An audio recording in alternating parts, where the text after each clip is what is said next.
This show is sponsored by Den 10 Insurance Services, helping businesses get the right insurance for all their insurance needs.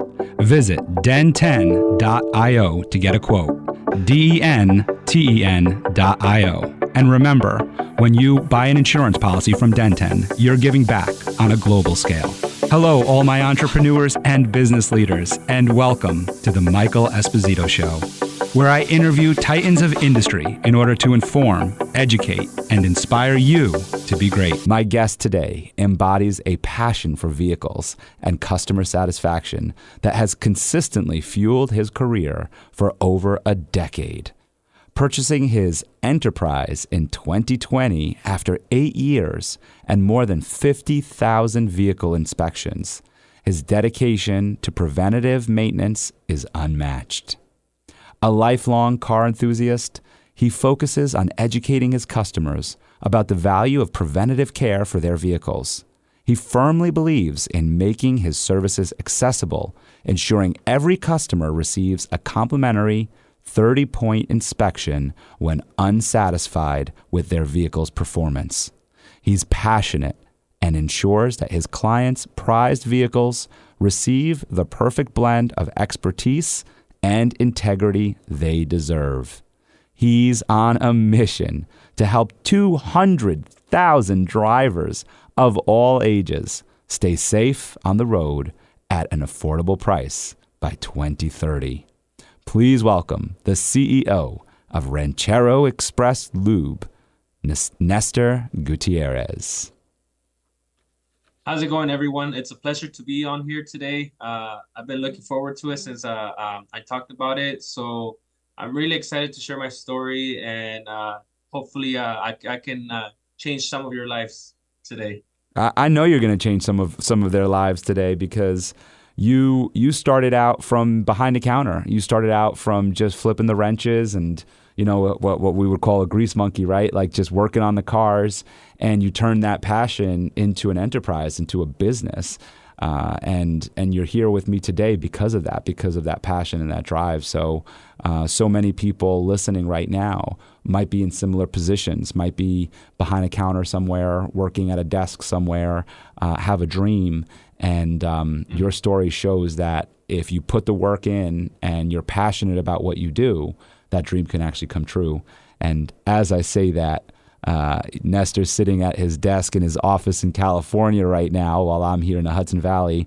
And behind him, he's got this beautiful picture of a black card, an American Express black card. And right on it, it says American Dream. So it looks like an American Express card. It says American Dream. It says take risks, make moves. Tell us about that, Nestor. You know, I live by that. And obviously, as you grow up, your mentality changes. A lot of things change, mindset. But when I saw that card, I saw it online. I'm like, you know what? That's really me right there. Because every year, a business has been a journey. It's a different journey, but part of that journey in my growth has been the taking high risk and making those moves. You know, for me, like I can be like, you know, I got a business.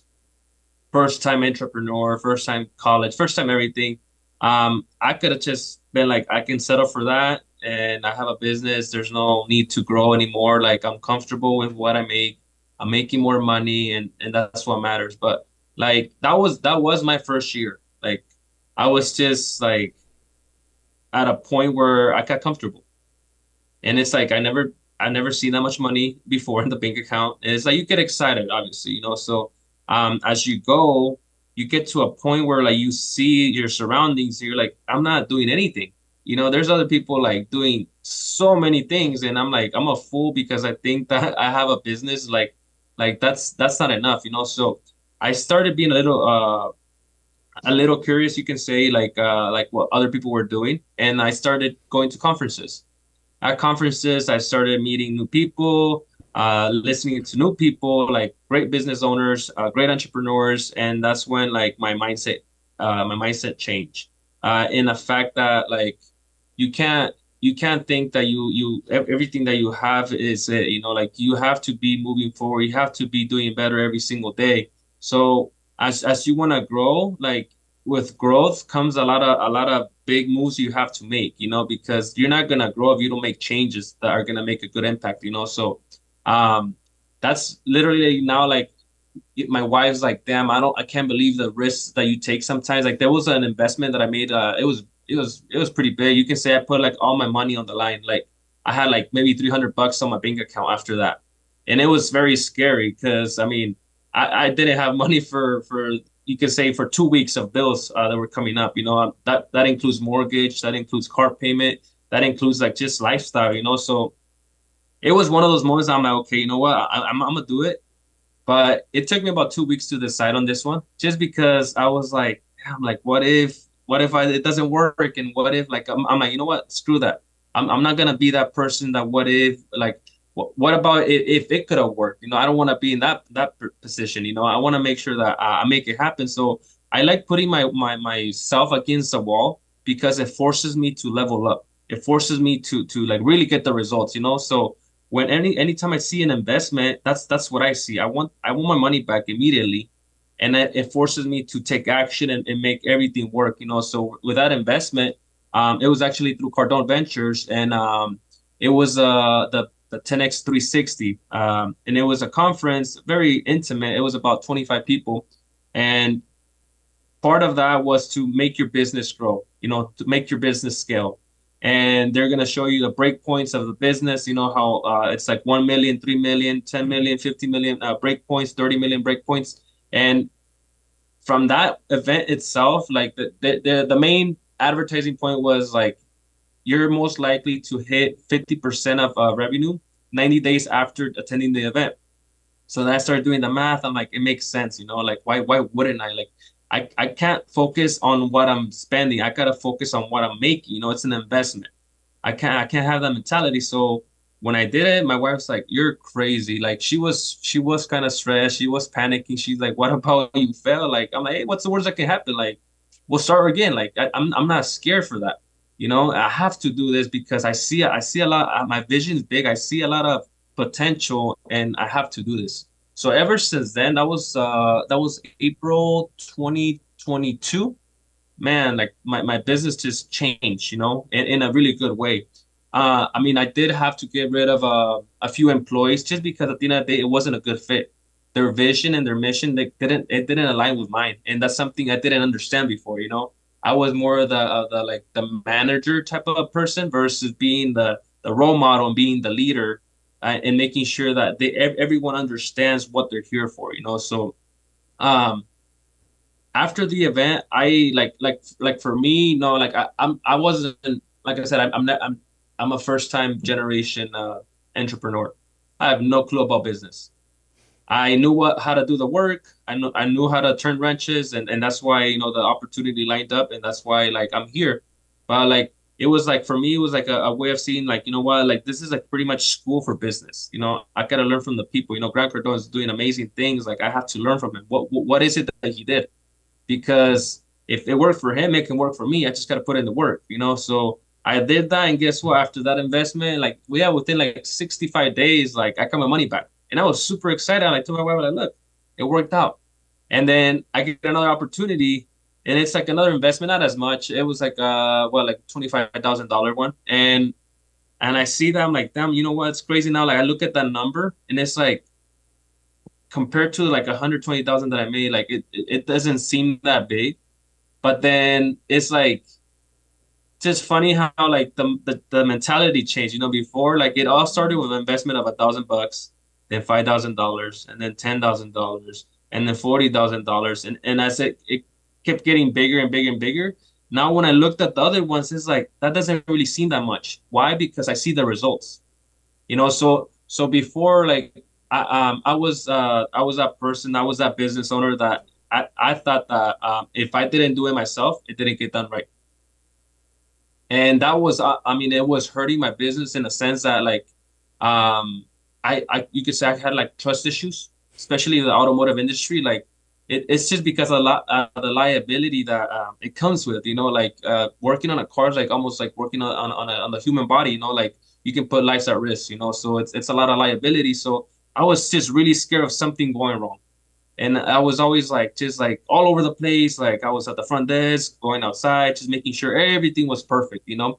And like, it would just get to the point where like, it was draining me. It was like, it was just seeking all that, like it was drinking all the energy from me, you know, like, and, by the time I would get home, I'd be like burnt out, like, and it was unfair to my wife, you know, because then I would go give her scraps, you know, like, and that's unfair, you know, and I see that a lot of times that people have businesses and they really want to grow, like times get tough, you know, there's problems every day, but it's just unfair when you've had a bad day or a busy day or whatever at work, and then you go back home and it's like, if it takes a hit on your relationship, it's gonna be hard because then later you can lose your business and you can lose your relationship, your girlfriend, husband, whatever you have, you know. But like that was me, and now like after attending a lot of these conferences, not only am I meeting a lot of great people, but I'm learning a lot. I love learning.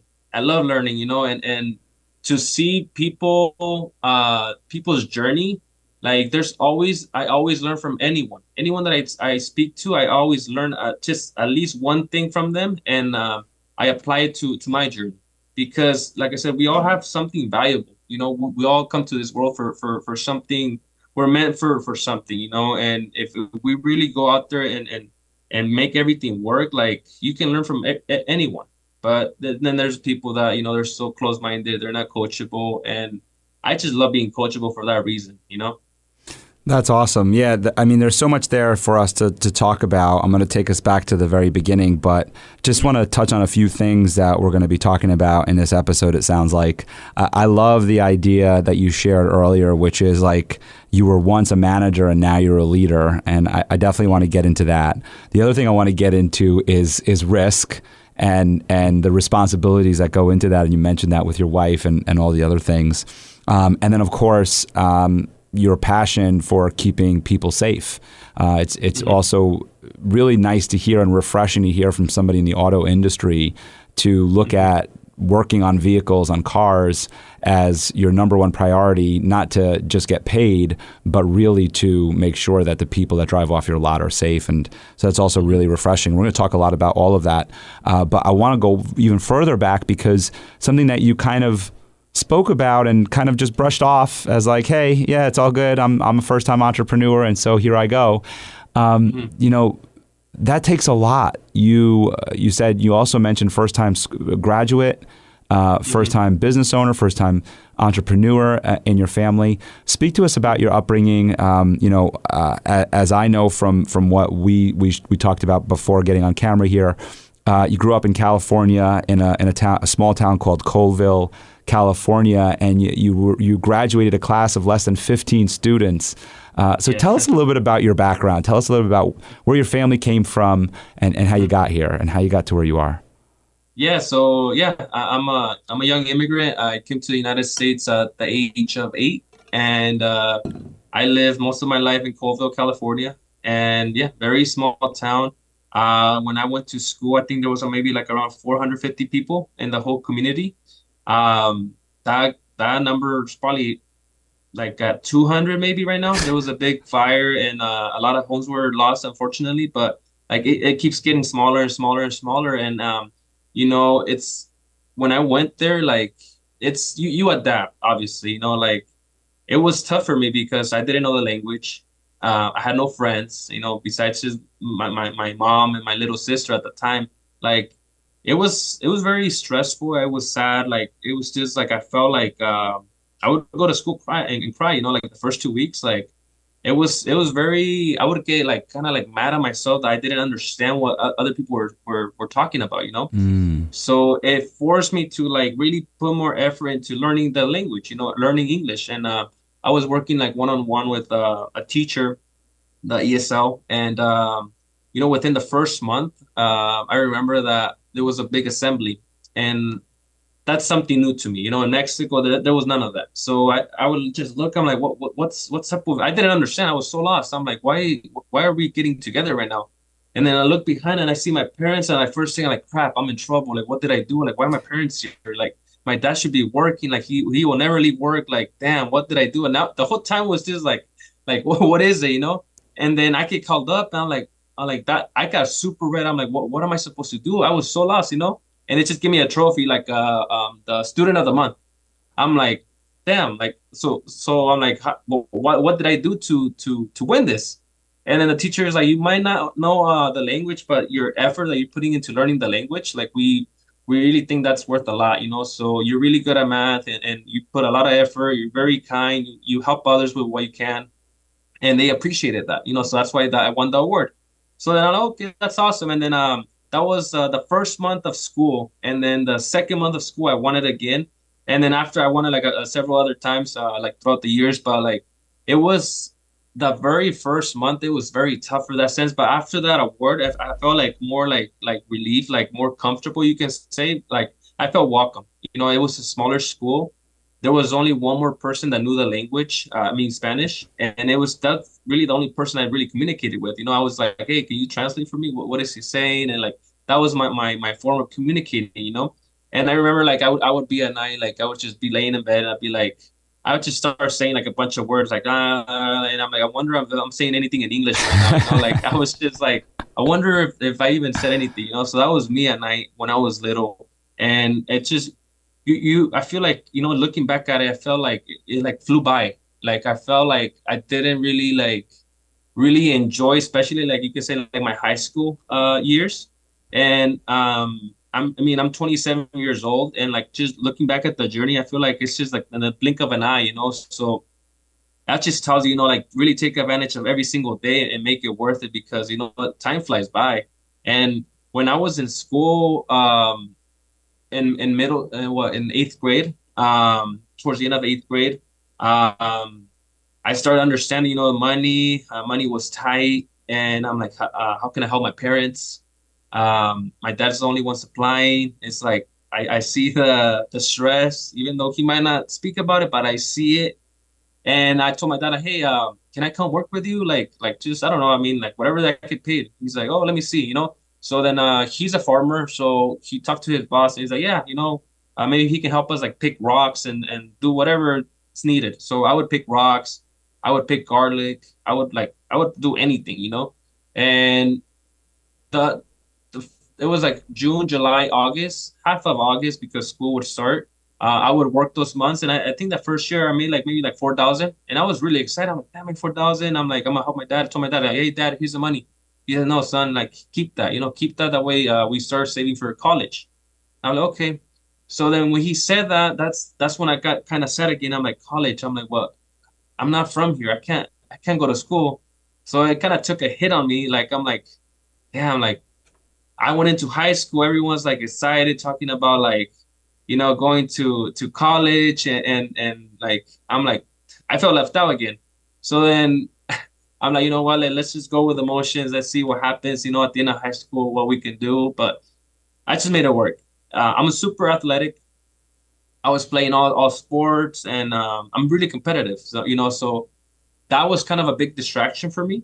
Um, like my days consisted of going to school from 3:30 to like 5:30 p.m. That was my sports, my practice. And then I would go home, do homework. That was my life, you know. And the weekends, play sports. And I can say, you know, in those years, I never lost a home school, I mean a home game in football.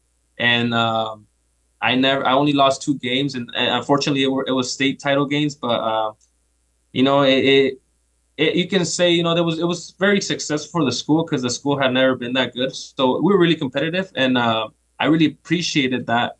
And then we get to junior year, and then once again, everyone's talking about college, university, and all this. I'm like, man, okay.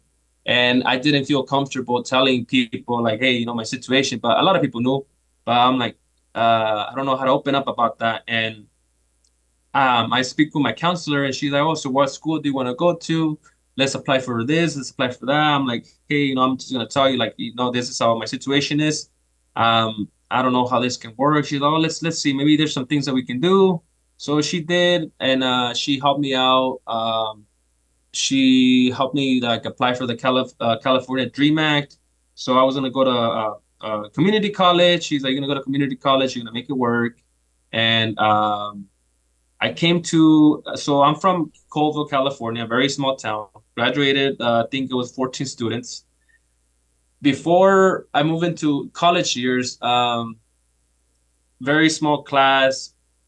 There was at least six people that were nerds, like super smart, and there was a lot of scholarships available. And I would look, I'm like, there's no way I'm gonna win a scholarship. Like, look, just look at the people, like, like that we have. Like, there's no way. Like, I'm not even gonna apply for it. And then the counselor's like, why wouldn't you apply for it? You never know. Like, you're smart yourself. Like, I get that they might have a higher GPA, but like, just do it.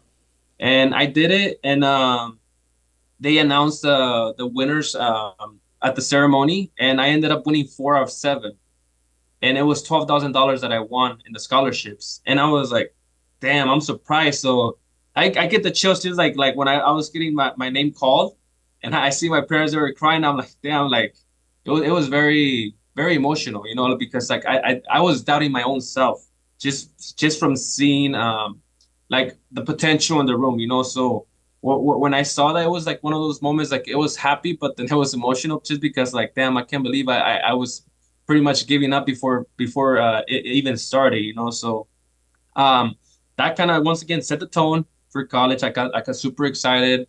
So I moved from Colville to Southern California, where I had a family, and being the fact that Colville was borderline with Nevada, either I had to pay out of state tuition to go to a university in Reno, which would be really expensive. So now I'm like, no, I'm not even going to look at that option. Or it was to go to like San Francisco, the Bay Area, which is about 3 hours and a half from Colville. So now I'm like, I don't want to do that because I'm like, I'm gonna start fresh. I don't know no one in the Bay, and it's like I feel more comfortable coming to Southern California. So I come here, same thing, with a family, but it just felt different. I've never been like separated from my parents, it was tough.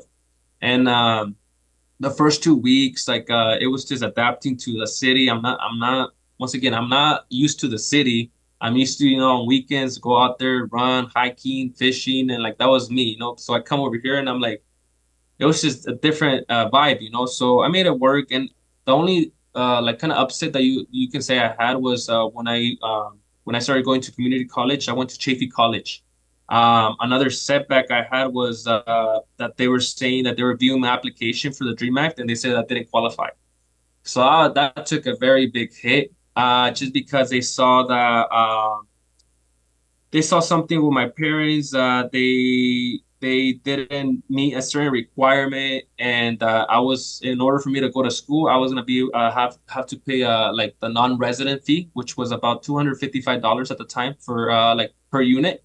So then I did the math. I'm like, damn, well, I can probably make the first semester work, but what about after? I'm like, I'm not working. I'm like, so that was kind of hard on me. And then I told my dad, I'm like, so he got a little bit stressed, kind of like felt down because like, damn, you had a dream. Now like you're like falling back again. It's getting complicated. And I remember, when they told me that at school, I went straight to the gym. I worked out, and I was like, I had mixed emotions.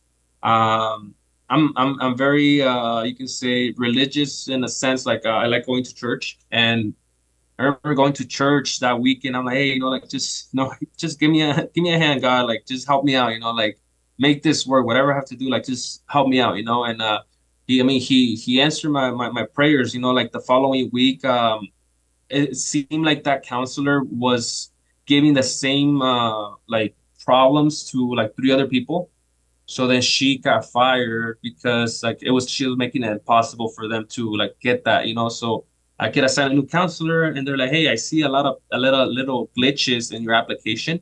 We're gonna fix it. Don't worry about it. You do qualify for it, so you're gonna be covered. And I'm gonna guide you through the whole process. I'm gonna make sure that you're also applying for scholarships at the Chaffey College. That way, it helps you with the tuition. And she was very helpful. When I once again I hear that, it's like, God damn, thank God, thank you for giving me this opportunity. And I really made it work. When before when I came to college, I came with the idea. I was really good at football, and I'm like, I want to be part of the team. And my coach, my high school coach, knew the coach of this college. So I had sent them videos. He said, oh, yeah, we can make this work. Just come to tryouts. We'll make it work. But something that I forgot to mention was in my junior year, I tore my ACL in basketball.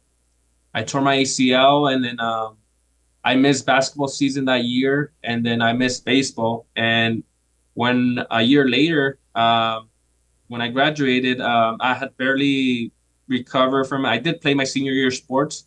It didn't feel the same. Just once again, like, a big injury, like my body didn't feel the same. But I'm like, I still want to play football.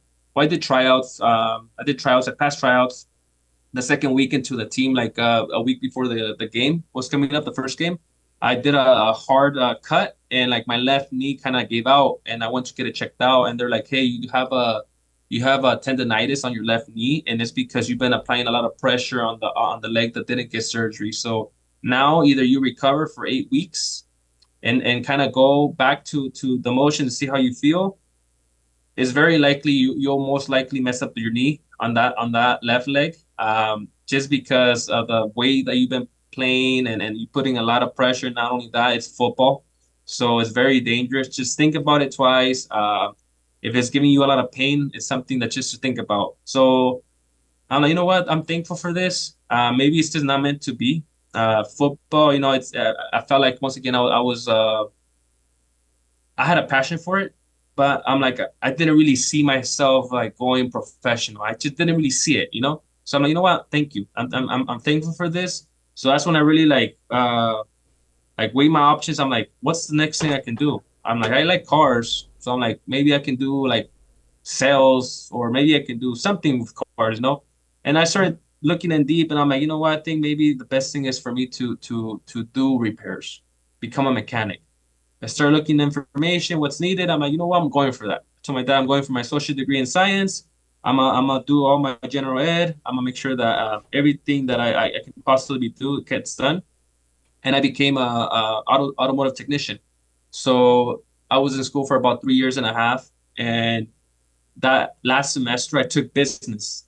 I took business after I was already here working as an employee, and I took that just with the same thing. I wanted to understand like how numbers like worked, and like I wanted to have just a little bit more knowledge, at least for the job, you can say.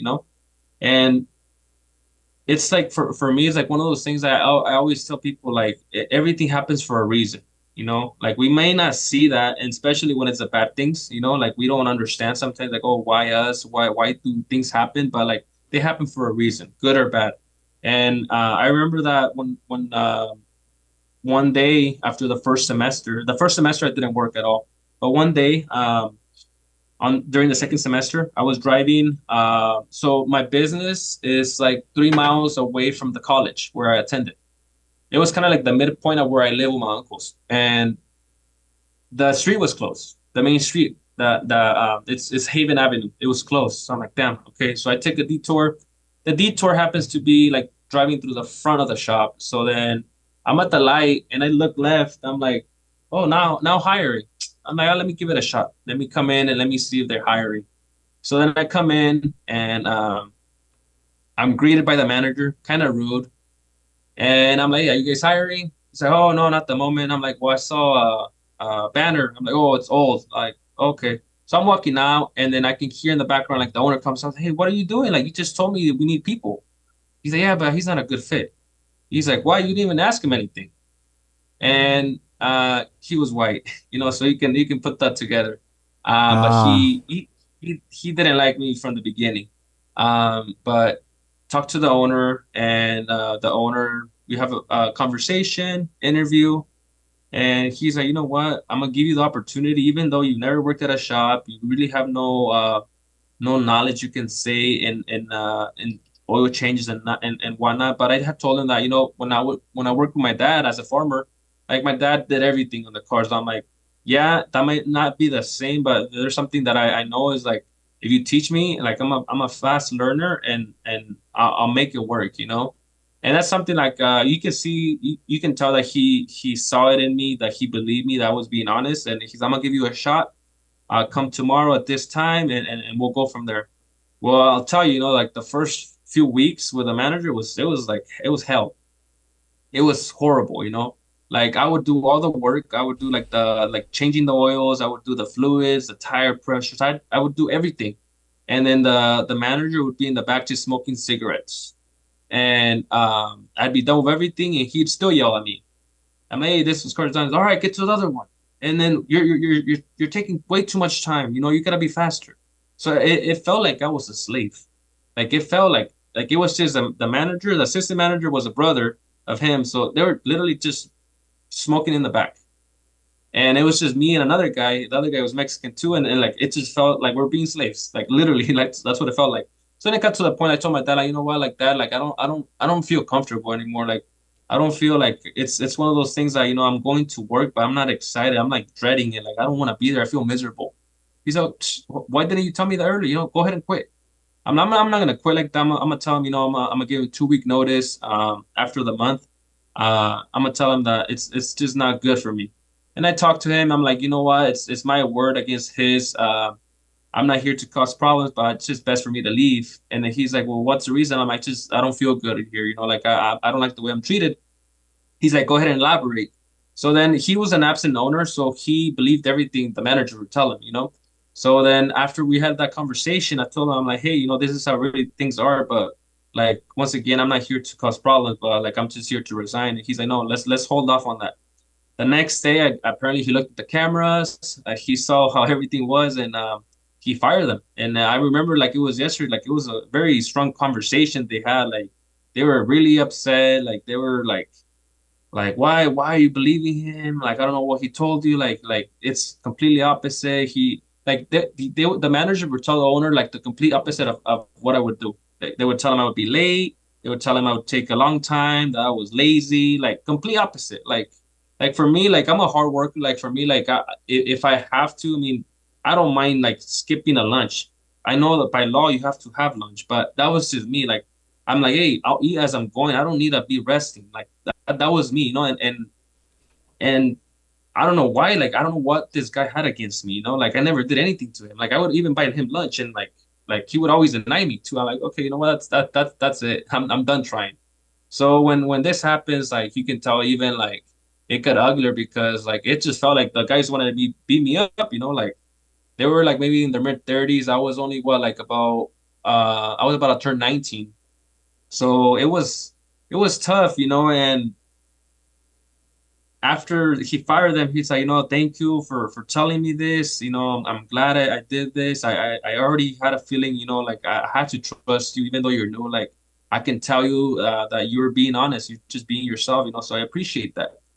And then right away, he's like, you know what? I want you to be my assistant manager. I'm like, crap. I don't know anything about assistant manager. I'm like, we're just going from Lube Tech, like, in a month and a half, and now you want me to have an assistant manager. I'm like, one, I hate talking to people. I hate running the front. I've never done it before. I'm not good with computers. Like I'll do whatever you want me to do, but like just know like it might be better to bring someone that has the experience. He's like, we'll see. But for now, I want you to come on a Sunday, and I want to give it a shot to see how you do.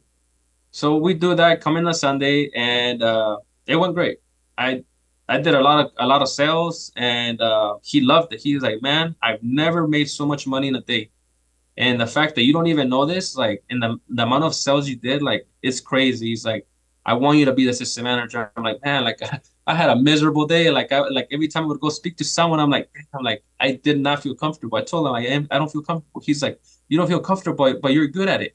All you did was just give them information, and you didn't even sound like you were making the sale. You were just telling them they needed something because of X factor, and they understood. So they told you to replace whatever was needed. So you made it really easy. So he said, we're gonna keep working, and we're gonna make it work. So yeah, move fast. 6 months later, he's like, oh, okay, you're gonna be manager now. I'm like, whoa, we're moving way too fast. And like, I'm so grateful for that because once again, without him, I wouldn't be in this chair right now. Like, he made every opportunity that came my way. It was because he believed in me, and we still have a great relationship. He's a very humble guy, and I love our relationship. Like super super cool. He invites me over to his events, his house. I do the same, and it's like really good to have.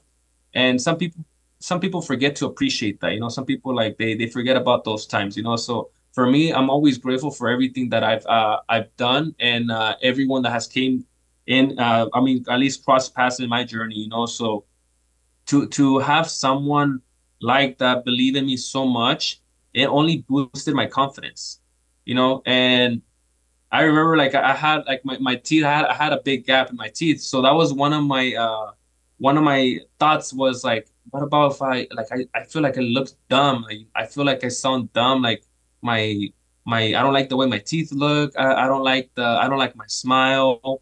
I feel like my accent's really bad. Like all these like what ifs in my mind, like what do they think? That was my whole time, like when I would talk to a customer. And it got to the point that his name is Art, my former boss. He's like, look, Nestor, I know your main insecurity is your smile. Forget about it. He's like, you have a beautiful smile. Like, just be yourself. Just do what you have to do, and just get it done. Just don't let the insecurity stop you because you have a lot of potential. He's like, this shop is gonna be yours one day. So he said that. I'm like, oh damn man, you're moving way too fast.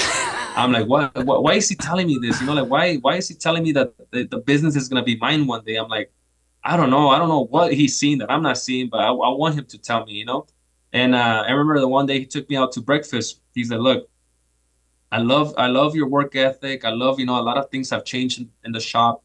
But one of the problems that we were having at the time is I was the youngest one here. I was like 20, and then we had people like in the mid 30s, 40s. So me being a head of the team as a manager was hard because like it's like a 20-year-old telling older people how to do certain things is like, like we would always bump heads with that, and it was tough because I mean like it got to a point too. Like I told him, like, man, like that just doesn't feel right. Like it doesn't feel right to be telling someone what to do like that's older. And he's like, you're great at it, just keep doing it. If they don't like it, they can leave. So he gave me that confidence. And I would always ever since I can remember, like I was always a leader. I can say that even I was a manager, I was cleaning restrooms, I was doing all the dirty work. Like I wasn't really the manager. You can say like I was maybe more dirty than the actual mechanics sometimes, but I didn't care. I'm like, I'll do whatever I have to do. It's my job. That's the way I saw it. So that's something that really was appreciated by the owner. And in 2018, he told me, he's like, hey, there's this opportunity I'm gonna give you. I'm willing to sell you the business.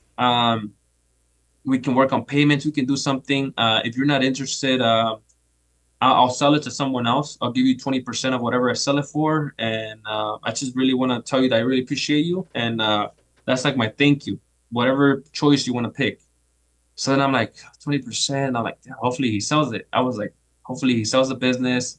I'm already thinking that the money I'm going to make from the sale. So I'm like, I was excited, but then I'm like, so what's going to happen when the new owner comes in and he doesn't want to keep this team? I'm going to be without a job. So I'm like, maybe that's not a good idea. And throughout the whole time I was here, I was like getting job offers left and right from dealerships, just because I was a good student at Chafee as well. Like the teachers were like refer me to like friends they had dealerships. They're like, hey, if you want to take a dealership position, the door's open.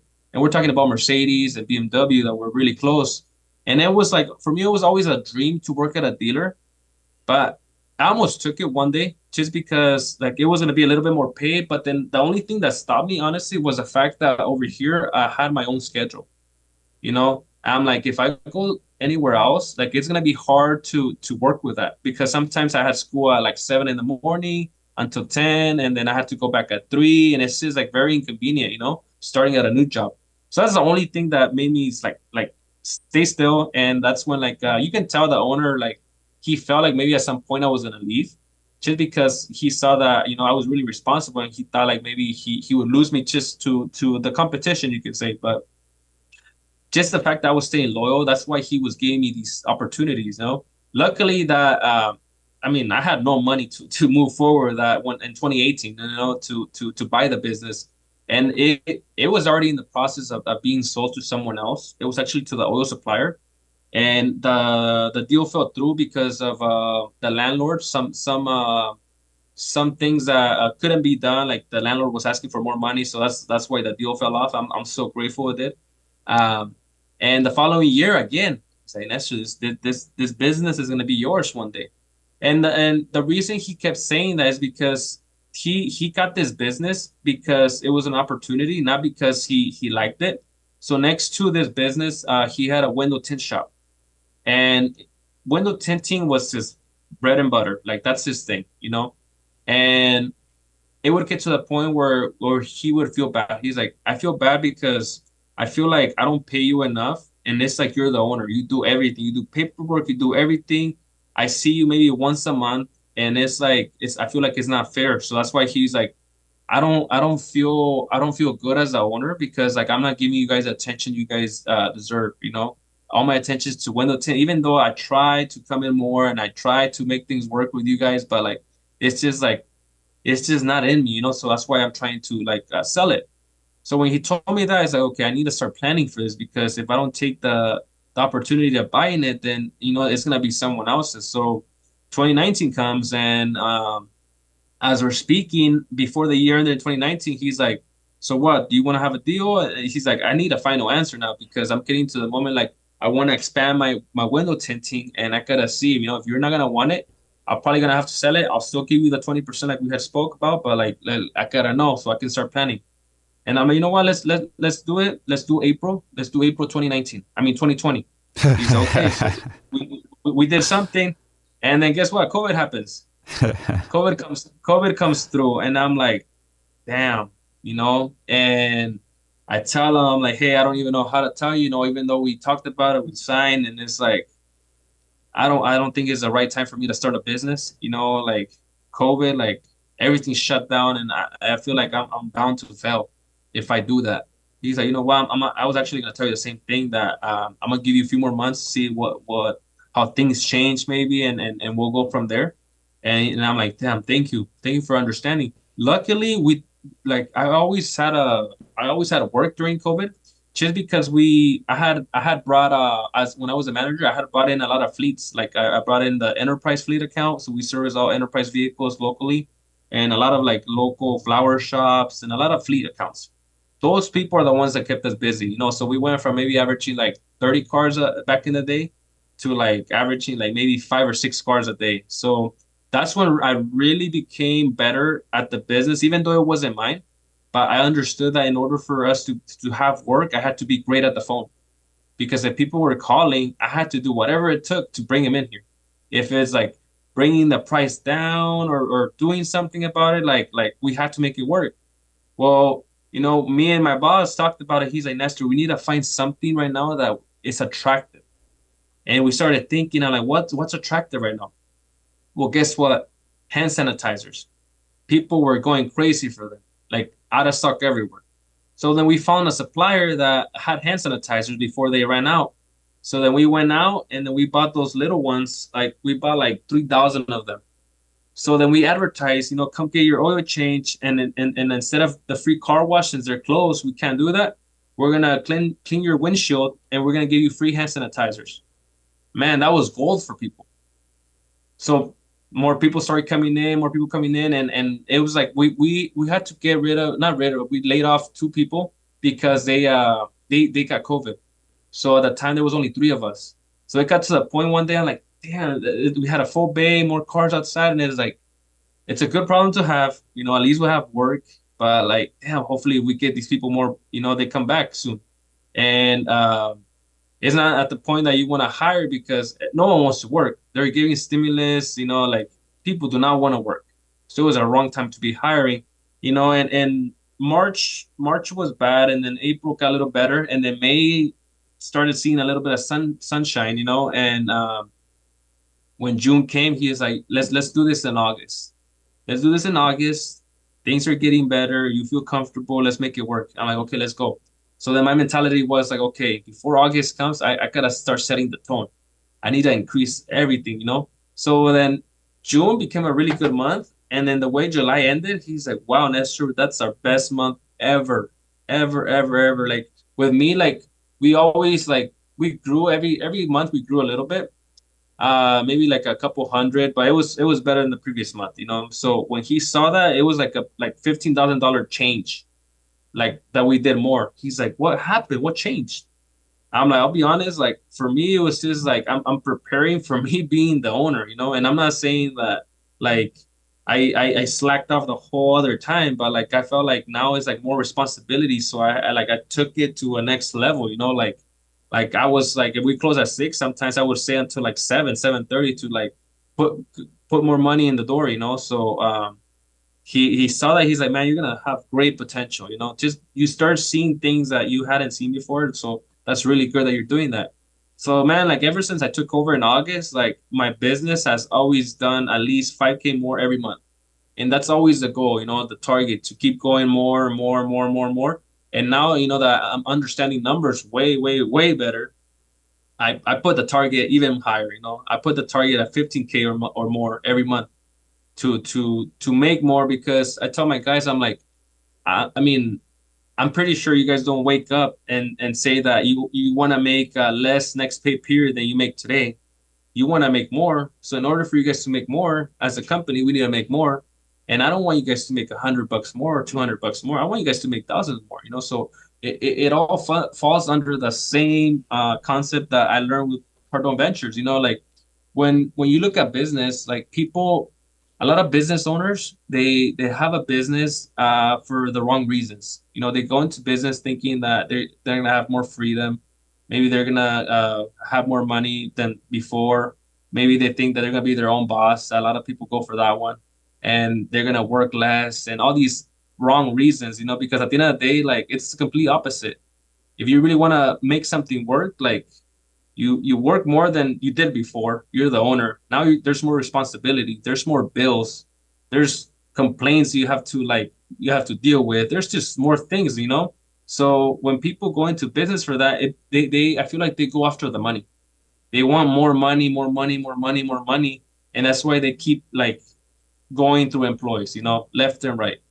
And what I learned from attending the first conference with Cardone was that in order for you to build something, you need to be able to be a great leader. And there's a rule of three. So you have one leader at the top, and that leader has to form two leaders, and it's a triangle effect. After those two leaders at the bottom, they form their own triangle. They form two more leaders, and the next thing you know, you have a big, big, big triangle. Everyone's the leader at the end of the day, but it all starts with the main leader, the business owner.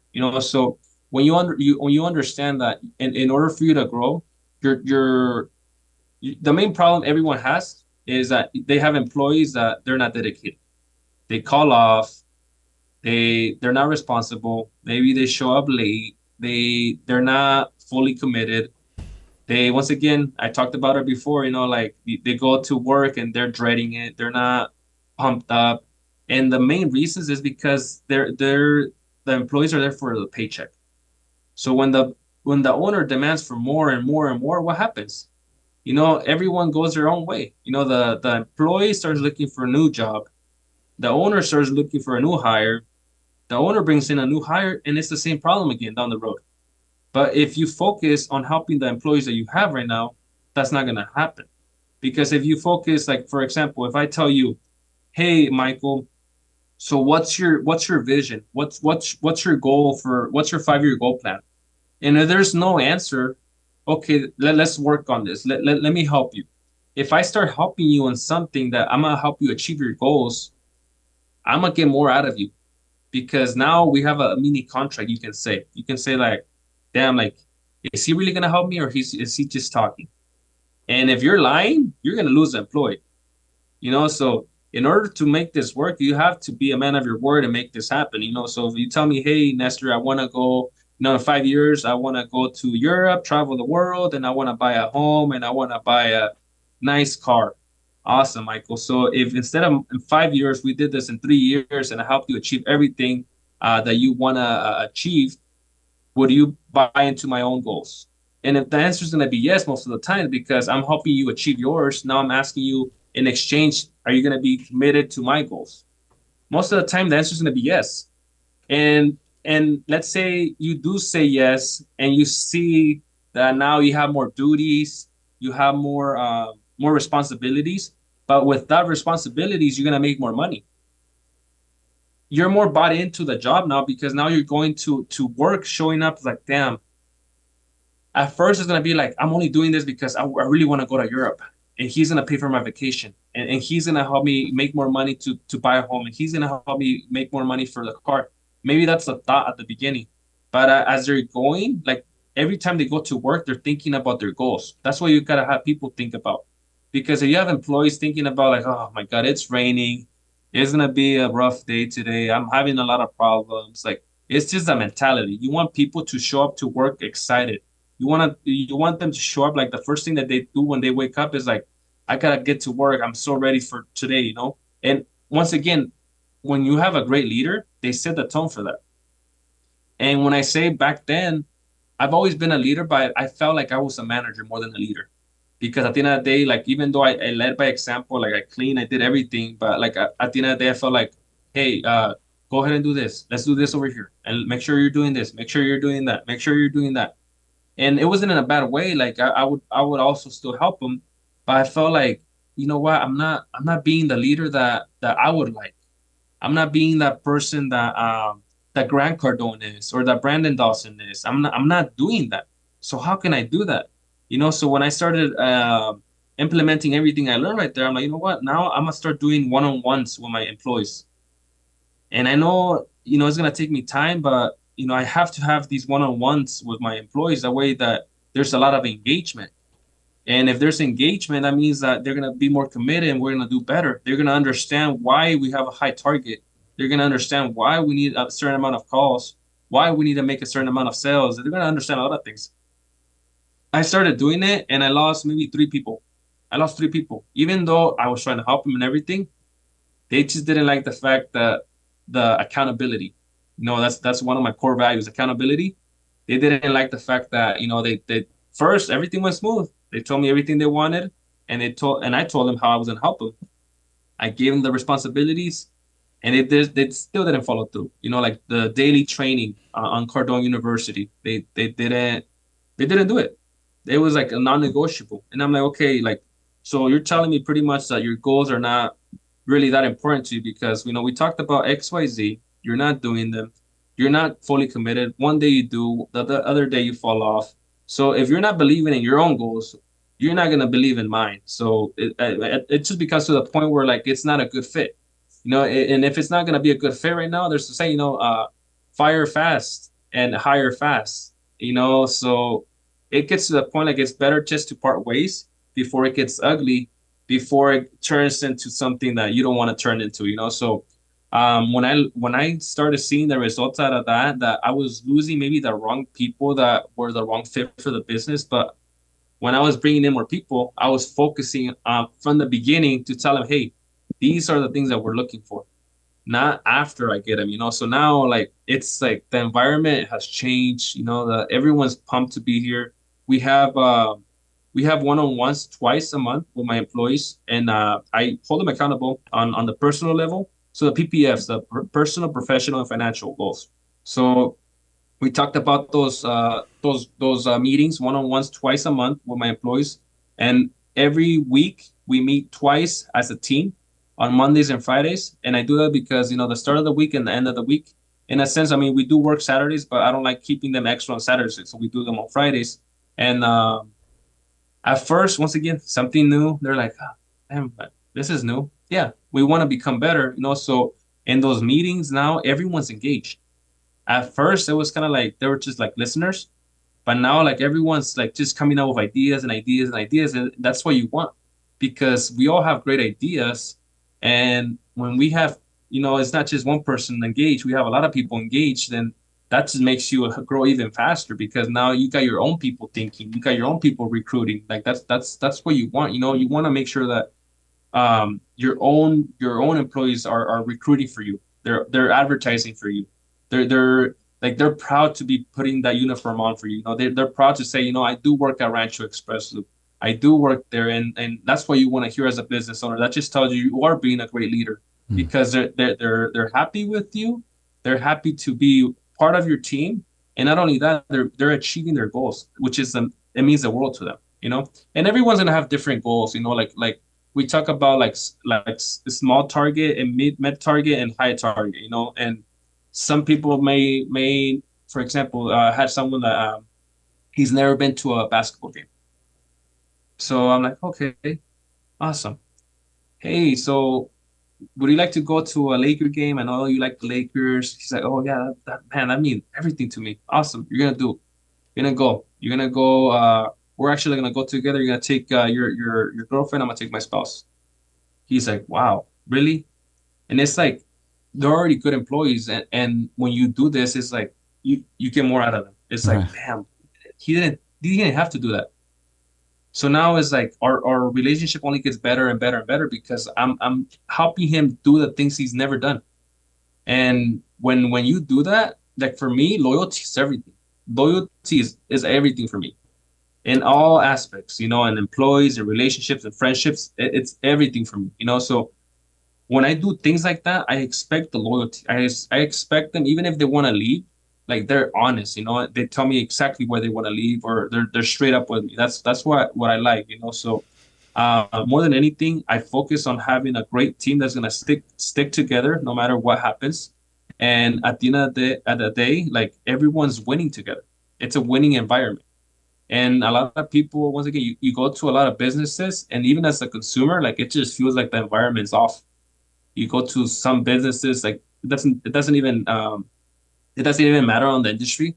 Sometimes you walk into a business and it's just like quiet. The way you're treated is like, oh, hello, like like it's rude. But then that's just a reflection of the owner, So for me, and being a part of the Chamber of Commerce for the city, like my standards are like up in the sky, Like I have huge standards, Like the way like we all have every business has different ways of doing things, but like when I understood that, from the coaching too, like you have as a business, you need systems and procedures. Like I didn't really understand that until I really saw that the reason for it.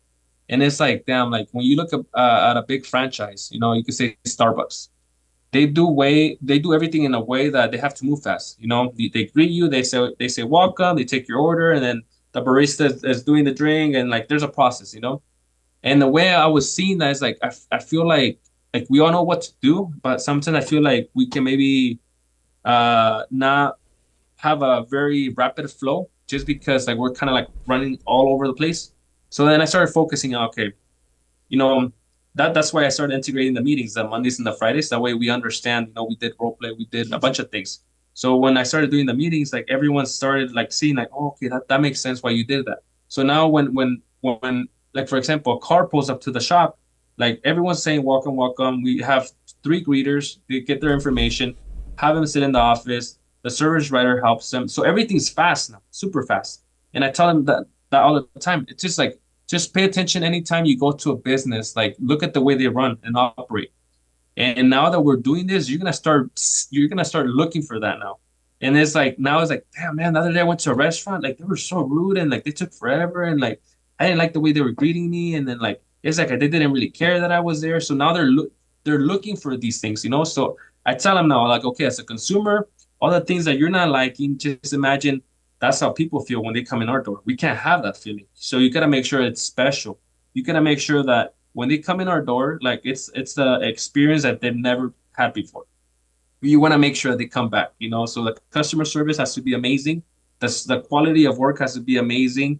And everyone always has to be smiling, passing on the energy that we have.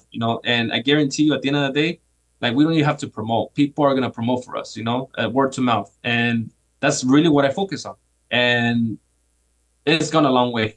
It's gone a long way because I hate spending money on Yelp or Google Ads or anything else on marketing because I tell my guys, I'm like, I'd rather have you guys do a great job and give you guys more money versus me going to pay Google Ads to make them richer, pay Facebook ads to make them richer. Where at the end of the day, like, yeah, make it more business, but I'd rather give you that money to you guys. So now I even have, they're my recruiters now. I told them that for any fleet company that they bring in, they also have a credit.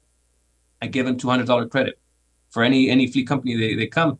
So there's a saying the other day I saw on Instagram. It's like a reflection, and it said someone asked someone else. They're like, "Hey, how many yellow cars did you see today?" I have no clue.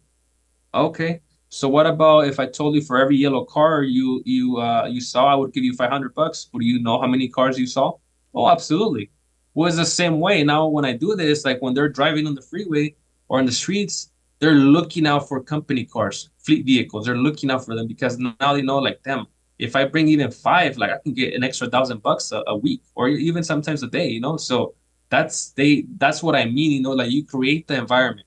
And there's people that don't see that. People always, like I said, business owners, sometimes they want to make money, but they don't want to give away too much to their employees. Like they want to be stingy, you like, in order for you to grow, in order for you to do big things, you gotta help your team. Because once again, I tell people all the time, I would not be in this chair without my team. Like I am nothing without my team. As a business owner, the company is nothing without the employees. So we gotta understand that we have to treat our employees correctly, and we have to make sure that they love it here. Because at the end of the day, everyone's winning because of them. They're the ones doing the work, So really appreciate that. That's awesome. I feel like I've just taken the whole Grant Cardone program with you just now. I'm like, I'm listening to you and I'm taking notes as you've been talking, and like my note sheet has just been filled. It's incredible. But I mean, everything you've been saying, you've really, I got to commend you. You've done such a great job in taking your story and also adding all of what you've learned inside of your story. I feel like you've done such a great job. I mean, I have to like rewind the tape now in order for us to kind of like go back to certain things that I've made notes on that I think were just really big. The first thing I'm just going to talk about for you, which is just so cool, is you kind of, again, subtly mentioned it. You're like, yeah, I'm 27 years old. It's like, oh my goodness. When you were talking about being 27 years old, you were saying about how school and being an 8-year-old and then high school all kind of like was a flash before your eyes, and how to appreciate every moment.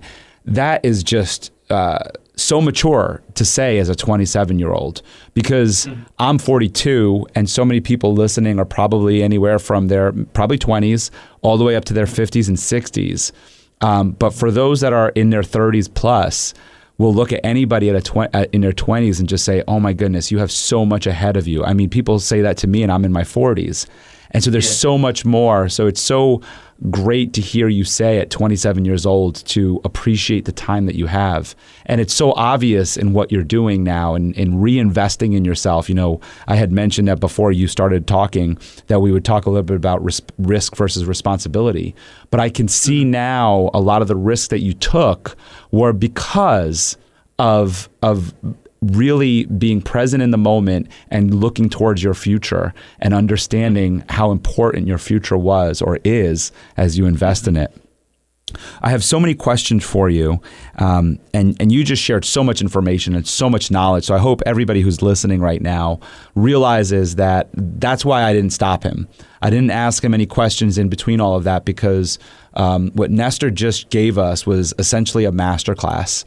What you just shared with us, you're going to have this recording for yourself, and I encourage you to use it wherever you decide to use it. But this was essentially a masterclass, and what I see in this as a masterclass is you took, as I just said, a very personal story of where you came from, your roots, your challenges, and all these other stories, and you intertwine them into your life experiences and the learnings in your life experiences, and you're bringing in your mentors like your dad and Art and all these different people, and you brought them into this, and then moving it into the other learnings of what leadership looks like and what investment looks like and all these other things, and you brought them in, and it really was beautiful to sit here and listen and watch you explain it. I'm just like, man, this guy's got it. This is awesome.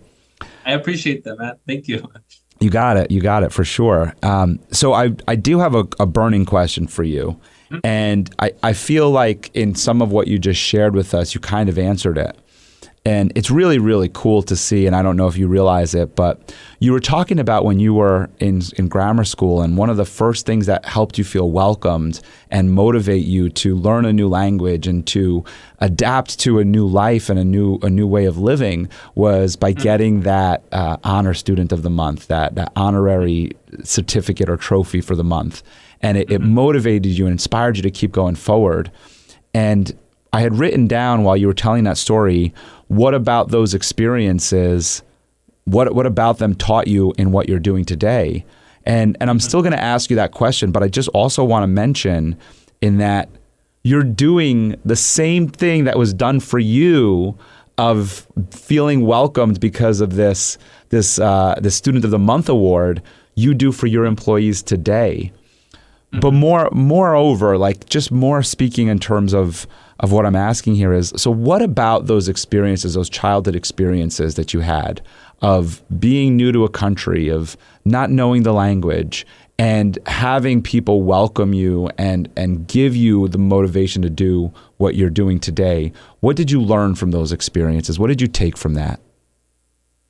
I feel like I always live in the moment. And when I had like when I first moved over here, like I was excited and I was sad because Mexico, like I'm from Mexico, and like where we lived, like you really look back, it's like we got kids, on like walking no shoes.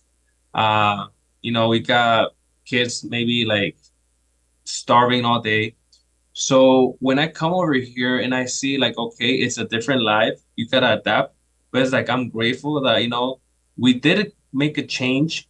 We have a better roof, we have clothes, we have maybe you could say we have better food. We're still not doing well economically, but we're doing better than before. So that's the way I saw it. It's like even though like it was a hard time, like adapting to the new country, new language, I felt like that's what I had to do in order to make it work. I'm like, this is easier than being back in where we were, So that's the way I saw it. And then for me, like I said, I'm really competitive, and when I work hard for something, it doesn't even matter. Like for example, like this trophy, my wife gave it to me as like the best husband, but like this means the world to me, because even though like maybe it has no value, just like the fact like I get it, like as a sign of like appreciation, like that's what it means everything to me, So that's just really the way I work, and I just always give it my all. And even if there's no price, like I want to make sure that I did everything possibly that I could to have the best outcome possible. Yeah, there's a gratitude that I feel that comes from you, and that you always pay it forward and give to others. In contrast to what I just asked you of feeling welcomed, you then had an experience where you were not welcomed. And as you mentioned, the person behind the counter was white and you're Mexican. And so when you walked in the door and asked for a job that was obviously advertised, he said, "We're not hiring." And it was obvious because the owner, you overheard the owner, and of course the owner soon became a great mentor to you and a great friend to you, that wasn't the case. Speak to us a little bit about overcoming that kind of adversity and racism, and what it looks like for you today, and how you help people in similar situations that you were once in. That time was it was hard, but then it's like it didn't really get to me, because like at the end of the day, like I feel like like just the situation we're in, like we need not being from this country, at the end of the day, like all the odds are against us, so seeing that really, like, it took a hit, but I like, okay, whatever, like I'm not gonna let it get to me, because at the end of the day, I'm like, just look at my background, where everything that I've done, for me just to kind of like be here and like, okay, like let me give up. It's too late to give up, So that's the way I saw it, and I told my dad, something my dad would always tell me, like, it doesn't matter, we're not from this country. Don't ever let someone look down on you. And that always stuck with me, even though like I had the confrontation, you can say, like the bumpy heads, like I never really like let him like look down at me. Like he would kind of like sometimes he would like try to like make fun of me about my accent, and like just little things like that. And that's why he would tell the owner that, oh man, he talks back all the time. And I would talk back in a sense like, I'd rather have an accent than your ugly teeth that you smoke, So it's like he would see it as attitude, but I would see it like I gotta defend myself. I'm not gonna be here to stay quiet just because like you're talking to me. I feel like I'm less than you. I'm the same as you. So it's that mentality of being like we're all equal. We're all equal, and it's like the skin of the color doesn't change anything, and that's just the way I saw it. And when even though, like I said, at first you take the hit, it's like, damn, like, man. So if I was white and I was different, I had blue eyes, it would be a different story. And now it's like it gets to you, but then you like overcome it just because like whatever you want to think about yourself, you gotta believe in yourself. Because if you don't believe in yourself, then that's sometimes when people take a lot of hits and they can't it gets to the moment that they can't deal with it because they don't think that they are worth it. They don't think that they're just as good as the other person, because of the skin color. So that was just my belief on that. Yeah, and believing in yourself was something that Art spoke a lot with you about, and you had to overcome a lot of limiting beliefs of whether your appearances, your smile, your teeth, your accent. And it's kind of ironic that you said you were always disliked speaking with people because you were self-conscious about your accent, and you were really scared about speaking in front of others. And I thought it was so ironic because I looked at the clock and I was just like, he's been talking for like a good 20, 30 minutes. I think he's gotten over that fear. My wife always tells me that because I've been like this maybe for the last maybe 15 months or so, ever since I started, like I said, networking and stuff. Because I would tell my wife all the time, like, and before, like, I would get red in front of someone, like, it was awkward silence. I didn't know, like, how to talk. And then she's like, yeah, and then now you talk too much. You can't stop now. It's like, he's like, it's a good thing to have because, like, you tell your story, you get well with everyone, and, like, people see that smile, like, that's good. You feel comfortable. So it's good in a sense, but, like, sometimes, like, he's like, you need to know how to, like, cut it. Yeah, that'll come. But more importantly, that is part of networking and public speaking is learning to listen and also, right. So of course that'll come and you'll learn that skill. But what I'm saying more importantly is that you overcame these limiting beliefs. And I'm interested in the mindset and the conversations that you and Art had. You touched on them from a business sense and from him really being that person who believed in you and showed you he believed in you and talked about your work ethic and your skill and saw so much in you, so much potential in you from a business standpoint because of what you did and how hard you worked. But from the other side, from the mindset side of being able to instill self-belief in you and to smile and to do all the different things and to be able to start speaking and being customer facing, I'm interested in that for you as to what was some of the work that you did in order to get to that point? Honestly, when it comes to the speaking, I just saw it as like I was uncomfortable, but then I just saw it like, hey, it's my duty. So uncomfortable or not, like I have to do it. So it got to the point where like I started feeling a little better just because I had that mentality, hey, like don't put excuses, like this is your duty and like you have to make it work. And it got to the point where like I told myself, if I'm sounding like insecure in the way I'm saying things, like maybe I should do more research. So then I was being a little more curious and I started doing more research. I'm like, what's the best way to explain this? What's the best way to explain that? So once again, education, and I spent more time on that, on the just little explanations on maybe how does the suspension system work? How does the brake system work? Because at the end of the day, I noticed that when Art told me, like you told great information and they understood. So they told you, hey, go ahead and proceed with the repairs. I felt like sometimes like the sales were not coming through because they didn't understand what I was telling them to go ahead and purchase. So then that's when I'm like, I need to brush off on some things right now that I need to make it more clear to them because I'm saying it maybe the book way, but sometimes like if you don't know anything about automotive, you're not gonna know what certain terms are. So I need to like dumb it down. I need to make it easy. So I'm like, okay, how can I make this easy? So then I started making like little like comparisons. I'm like, hey, it's like this and it's like that, and like that was kind of like my focus to teach him to really explain what I'm trying to sell.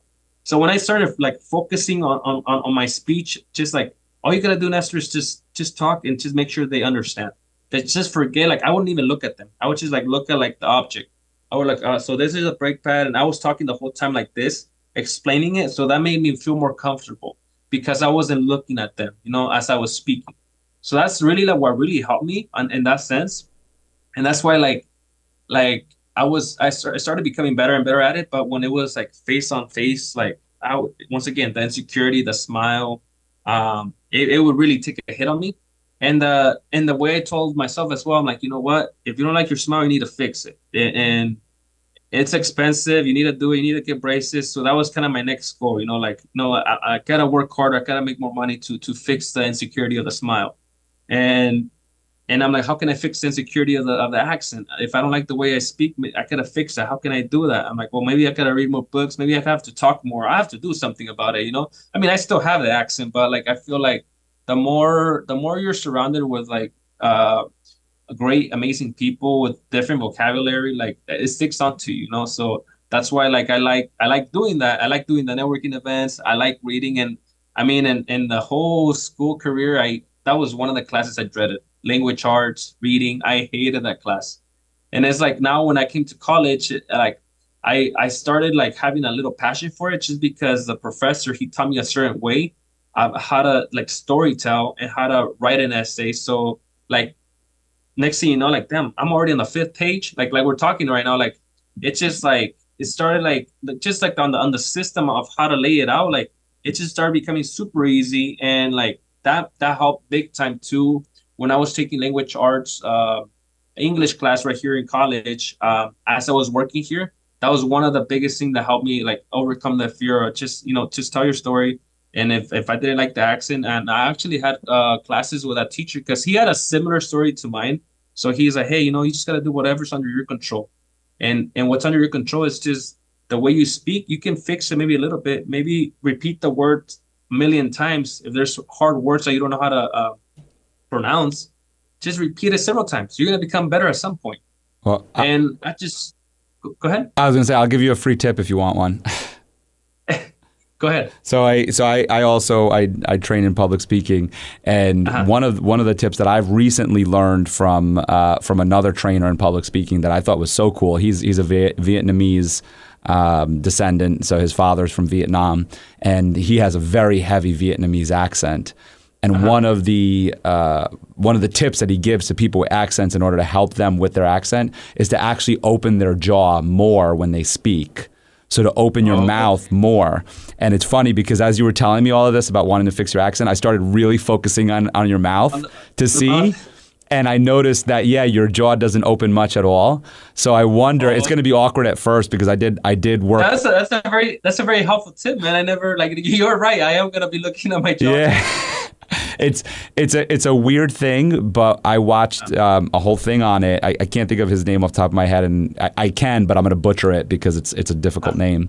But anyway, I watched a whole thing that he did, a whole YouTube video that he did on it, and it made sense, like just by opening the jaw more, and then he was able to do other accents because of how he played with his mouth and how he opened his jaw and everything. So it was really cool. And so there you go. There's your freebie of the day, everyone. If you speak with an accent, open your jaw more.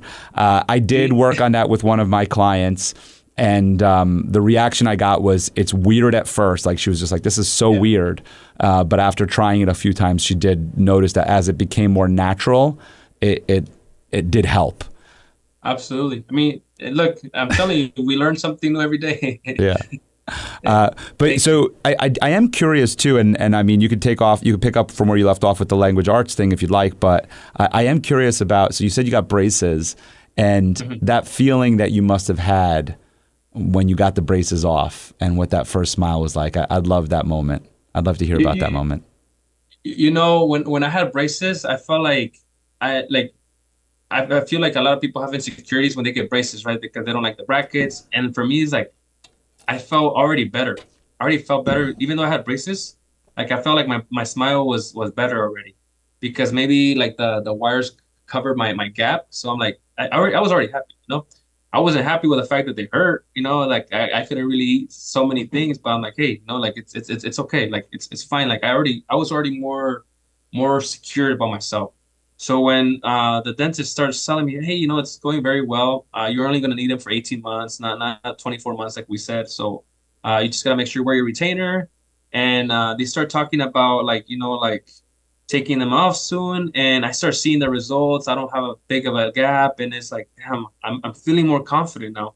So when they took them off, and the first thing I see is like them is like it was an amazing moment. It's like, damn, like I always had that vision. I would look at like TV stars and like actors. I'm like, damn, I like his smile. Like one day I want to have a smile like him, so I'm still not like completely satisfied with my smile, but like it's now like I feel way more comfortable and confident the way I look and just in that smile, so I'm so glad I did that, like the braces thing. And I feel like if I still had that like that gap, I feel like I wouldn't be as comfortable as I am.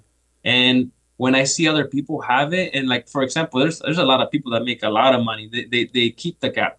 It's like that's amazing, because that tells you that they're super confident about themselves. That doesn't mean anything to them. Mm. So when I see other people have it, like damn, like I respect that. Like I love that about them. I love that. You got to respect the gap. Yeah, respect the gap, man. I mean, what I've learned in my personal development journey is that yeah, they were able to overcome that on their own, but they deal with overcoming a lot of other things as well. And so for you, that was one insecurity that you needed to get fixed so that you could deal with all the other ones that you deal with on yourself. And I have to say, for everybody listening, of course, you'll be able to see this on the YouTube channel when this all airs, but I mean, you got a great smile, man. You know, as you're talking and laughing and smiling, it's a great smile. And the braces did well. I mean, yeah, you paid good money for them. So I got to tell you, your teeth look nice and straight. I got like a little bit of a crooked teeth in my bottom ones, but I'm like, you know what, my bottom lip covers that enough. I'm good with that. You are a young leader. You're 27 years old, and you are a leader. And you spoke about the difference between a manager and a leader. I made some notes on it in that, and you made your triangle of like a leader, the triangle of two of a leader creates two other leaders and so on. And it just becomes so much bigger, whereas a manager really just manages people.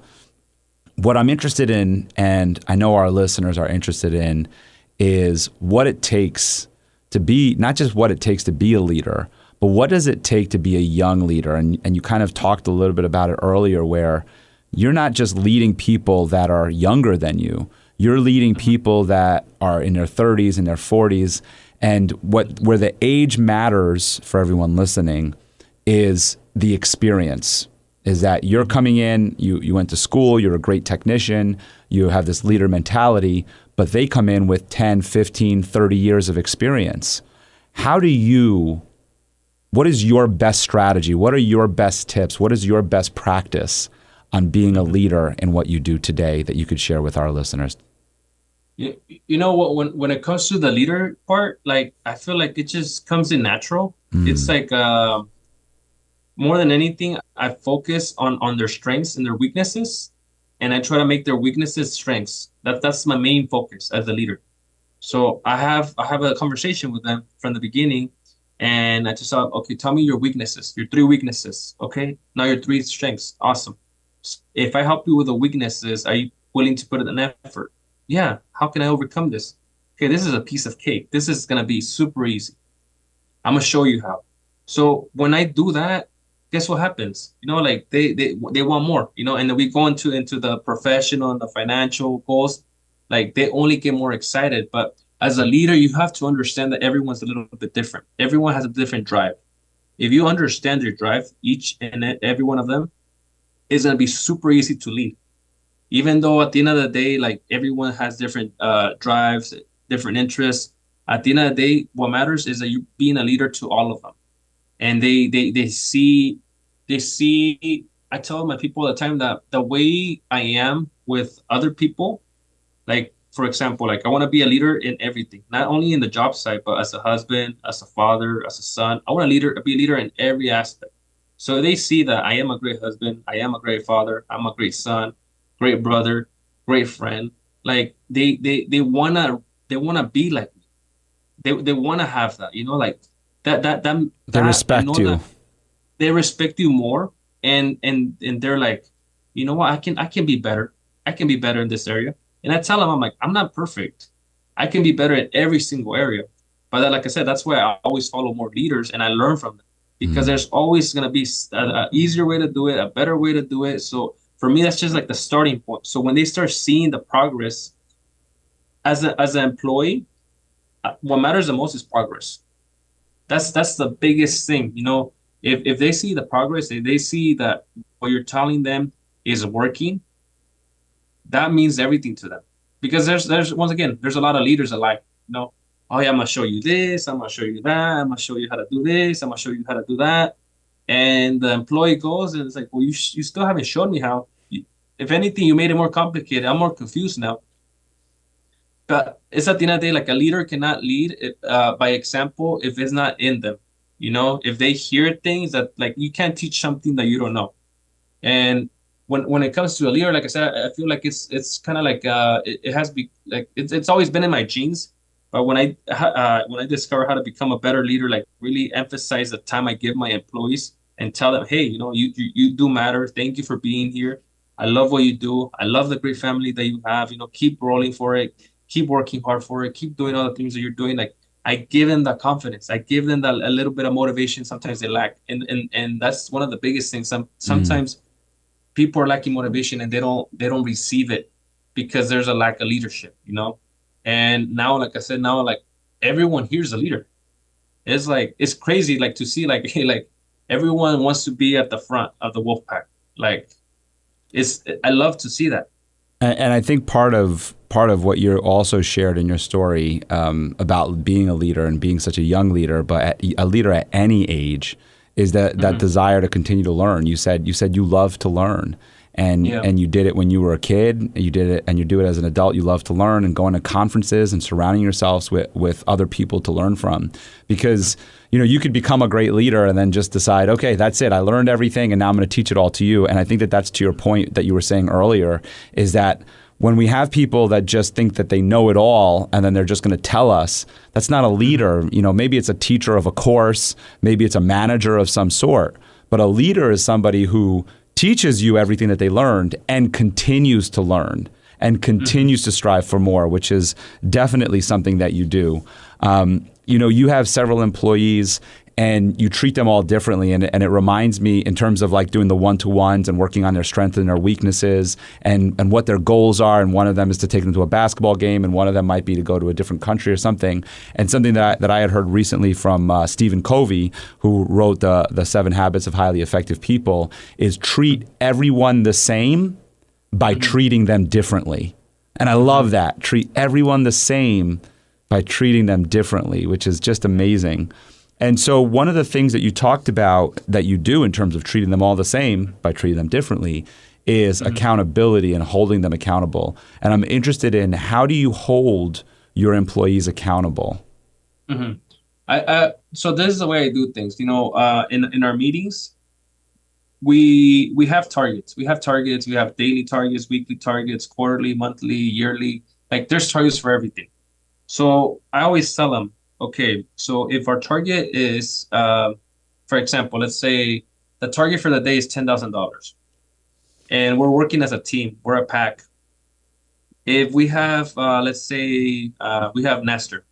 Nestor doesn't sell the 3 tickets of 500 that he's supposed to sell. And let's say everyone else in the team does great, they do their part. We're not meeting the target because Nestor chose not to go all in today because he's having a rough day. So now that falls under accountability.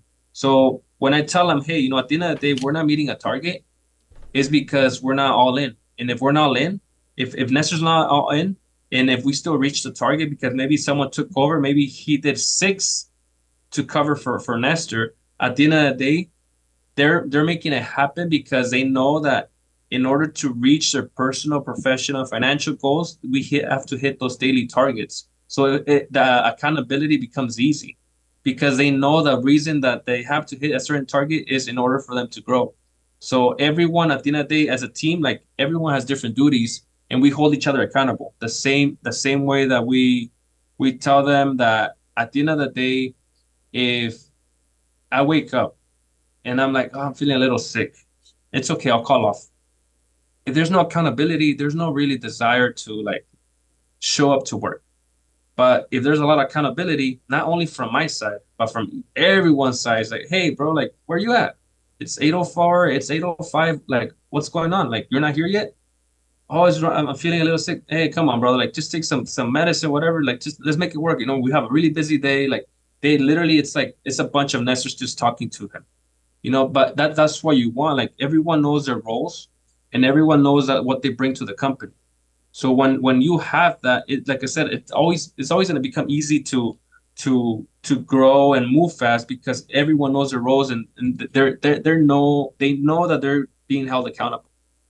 Because Yeah. what happens at the end of the day, if I don't hold you accountable, you're not gonna grow, I'm not gonna grow. And if I do hold you accountable and you're not meeting the targets, like it's obviously it could be happening because maybe you don't know enough information, or maybe you do know enough information. I'm teaching you enough, but you're still not putting in the work ethic, or you're still not following through. That means once again, it's time to split because it's just not going to be a good fit. If it's not working right now, it's not working in a couple of days, it's never going to work out Hmm. because you're not all in, you know? Yeah. Yeah. It's kind of funny what you say too about like when someone calls out being sick. It's like as entrepreneurs, it's like we never get sick.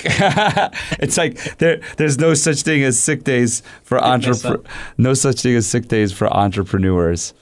So you have this business and you have this like beautiful way of running it in that you care about people's lives. I'd love to just understand this value that you put on people's lives more than being about brakes and tires and oil changes, that it's really about keeping people safe. I'm very interested on how you came to that conclusion for your business. You know, the reason for that is because we're in an industry that's really burnt off. The automotive industry, everyone looks at us as crooks. Everyone thinks that we're the worst people, that you go in for one service and they come out with another service. Like that's the image of the automotive industry. And it's very sad to see that because like as an honest person, you're trying to build something and you see that, like it's hard when people tell you that in front of your face, like, oh, I don't trust you guys, I don't do this. Like I've always had a bad experience everywhere. So when you focus on really genuinely helping someone and they notice that you are helping them and you're not being pushy on selling things that maybe they don't need. Like at the end of the day, I feel like it's just common sense. If you want to grow a business, do what's under your control, really help them in the service they need and the problems they're having, find the solutions. You're going to be busy forever. But if you're in there being transactional and being there just for the one time ticket, just because like, oh yeah, I screwed them over, you know, I sold them tires, he didn't need tires, like our day's gonna look good financially, but guess what? Your day's not gonna look like that in a few months when they were supposed to need another service. So I focus on long term. I'm not gonna sell you something that you don't need to start with. And not only that, I want to show people, hey, you know, there's still honest people out there. There still is, you know, just like everything else. And my focus is to keep the people driving safe on the road, just because I hate when I'm driving on the freeway and I hate a car pulled on the side of the road. Sometimes, most of the time, it's people that don't have a clue what's going on. Especially sometimes when it's a woman, it's very inconvenient. They have to change a tire, they don't know how. They run into little hiccups, like where maybe it was under their control, but they just took it to the wrong place, and things can always go wrong. So I hate seeing cars on the side of the road broken down because things didn't go right the first time, you know. So my message to my employees and anyone that comes here is like, hey guys, like for my employees, like I tell them all the time, would you be happy if you took it to another place and they sold your wife tires that she didn't need, suspension that she didn't need, all the things that she didn't need? How would you react? Would you be mad? Oh yeah, I would be mad. Okay, but we're not gonna be like that. We gotta be like that shop that, you know, the husband sends the wives to, and we don't sell them anything they don't need. And if they do need stuff, we make sure that we have a conversation with the husband, and it can be either by email, by text. Because if we teach the wife and she doesn't understand correctly, she's only gonna remember the numbers, the fact that she has to spend $3,000 to get XYZ fixed. But if we talk to the customer, to the husband, and we explain with pictures and videos, we're gonna do the same explaining to both of them. But we actually also give that information to the husband. If the wife tells them, "Hey, honey, we need brakes, we need suspension, we need tires," the first thought on the husband's mind is gonna be like, "Oh, these guys trying to get you, huh? They're trying to get you on all these things. We don't need none of that, babe." And then babe, but they posted a video. Look, this is good and this is bad. This is making a comparison. So it is our car. Look. And then the husband takes a look. He's like, "Oh shit, maybe we do need some. I thought I did it. You know why I didn't do it?" So that's why we focus on. We focus on honest sales because we want to be known as the best auto repair shop. And we're not gonna be known as the best if we're not honest. With honesty, business will thrive, and a lot of people will market for your business. A lot of customers, word to mouth. I said it before, and that's what you gotta focus on. So we focus on the quality of the service, the customer service, and the honesty.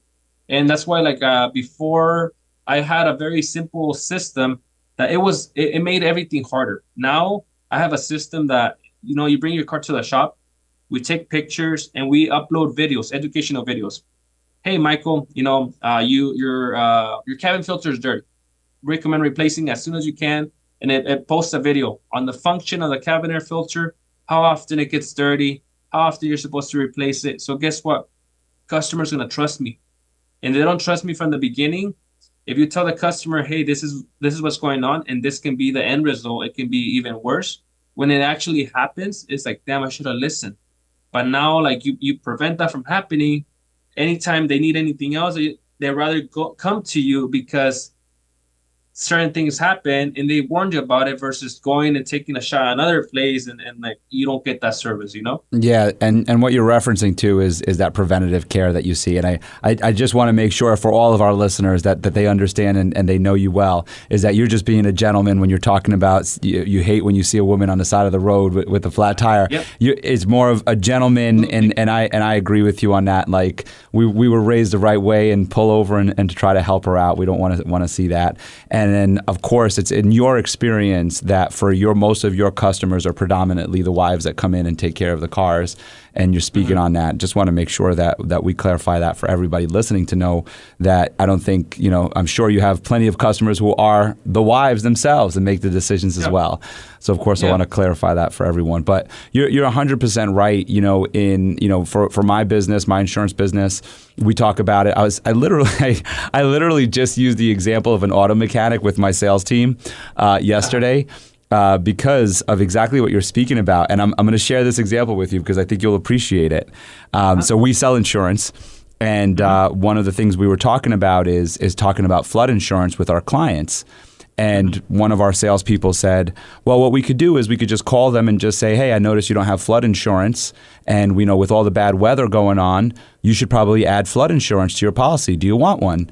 And I said, okay, that's great. It's proactive. You're going and you're calling clients and you're asking them.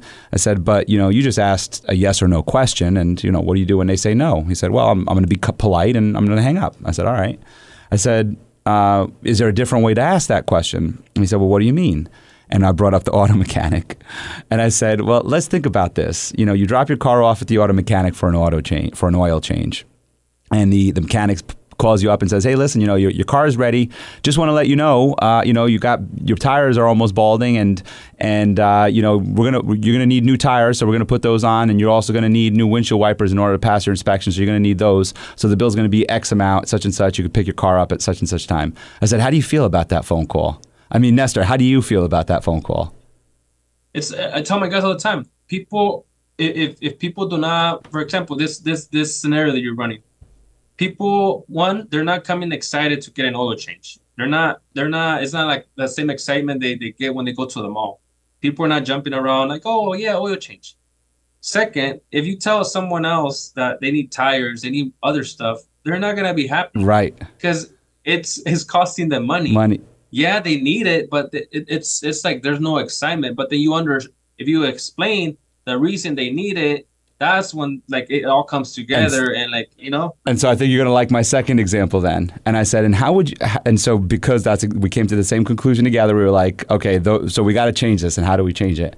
And I said, now imagine you drop your car off at Nestor's, right? I'm going to use you because I know this is how you do it. Yeah. Well, at least you probably do it better than this, but this was the exact example I gave to my team yesterday. I said, now imagine you drop it off at Nestor's. What's the name of the business again? I'm sorry. I want to use your At Rancho Express Lube. Rancho Express Lube. Imagine you drop it off there and they call you up. They say, hey, listen, your car is ready. The oil's changed. I want to let you know that, I just did a look over you do a 30-point inspection. I did a 30-point inspection for you free of charge.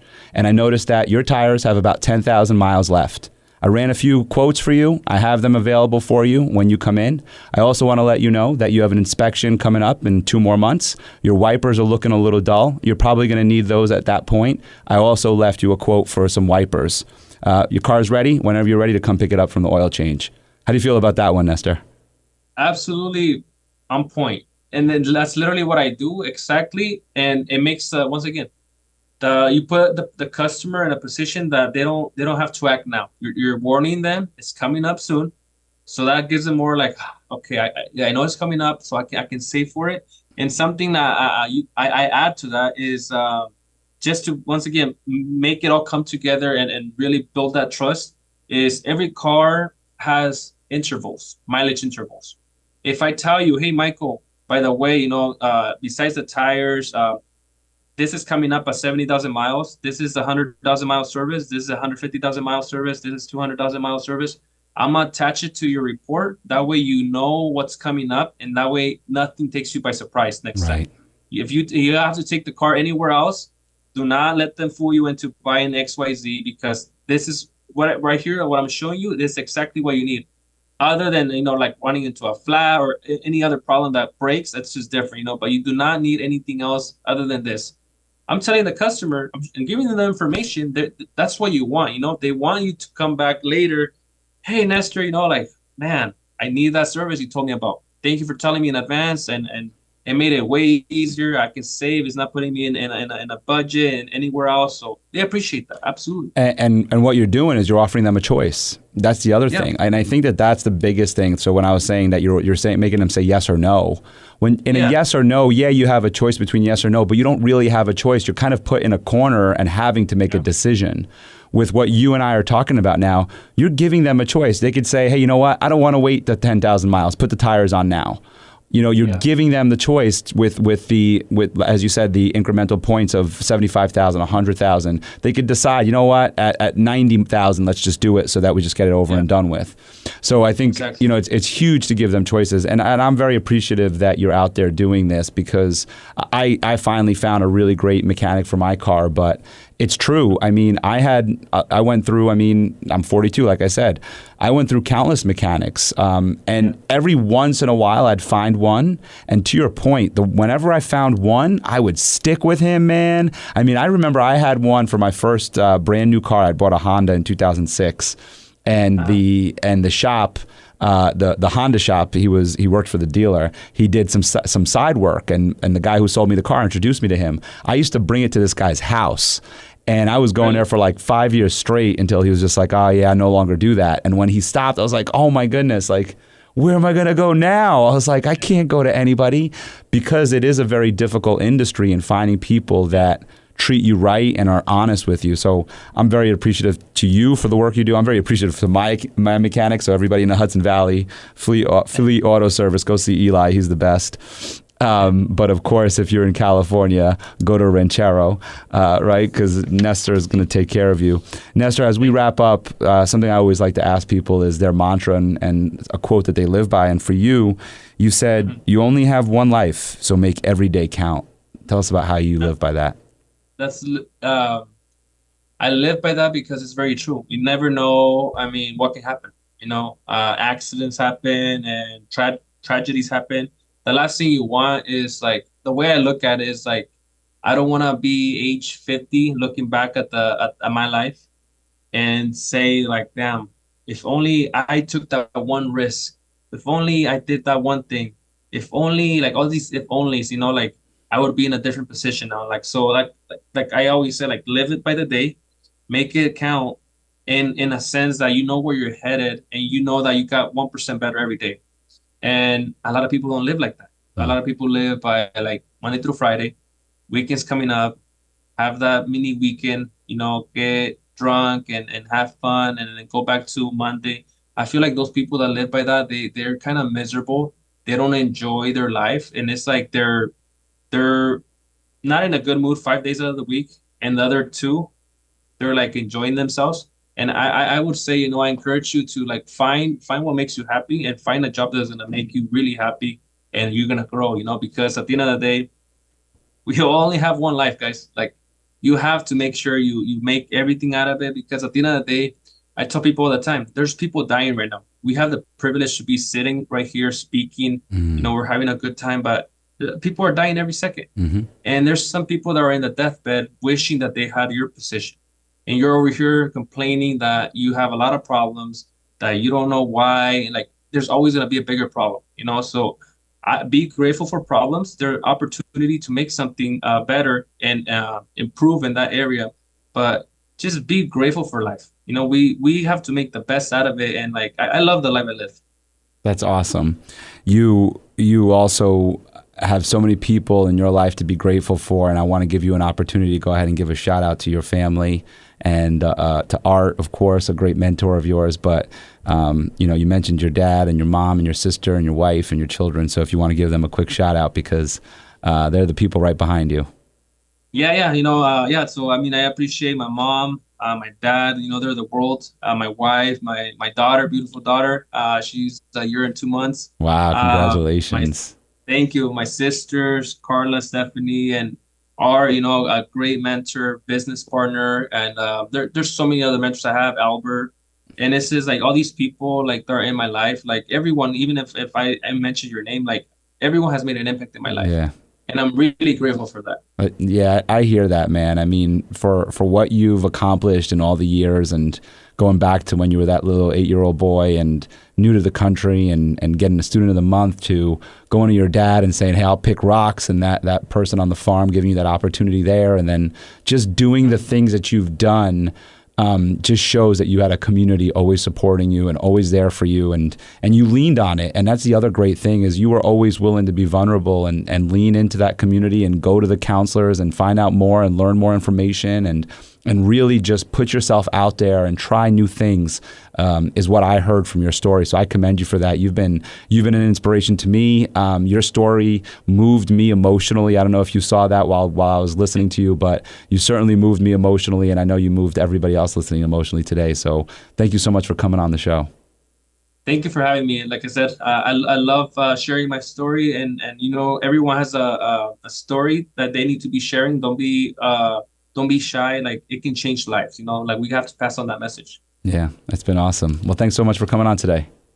Thank you. I appreciate it. I always do this, and I almost forgot because it was just such a beautiful ending here. But I want to make sure, so everybody who's listening right now, of course, this will be in the show notes. How can people get in touch with you? How can people find your business? Any social media platform, you can find me as the Nestor Gutierrez, and for the business, Rancho Express Lube Inc. Awesome. And that'll be in the show notes, everybody. Nestor, thanks so much for coming on the show today. Thank you. I appreciate it, brother. Thank you for listening to The Michael Esposito Show. For show notes, video clips, and more episodes, go to michaelespositoinc.com/podcast. Thank you again to our sponsor, Den 10 Insurance Services, helping businesses get the right insurance for all their insurance needs. Visit den10.io to get a quote. That's DENTEN.io. And remember, when you buy an insurance policy from Den 10, you're giving back on a global scale. This episode was produced by Uncle Mike at the iHeart Studios in Poughkeepsie. Special thanks to Lara Rodrian for the opportunity and my team at Michael Esposito Inc.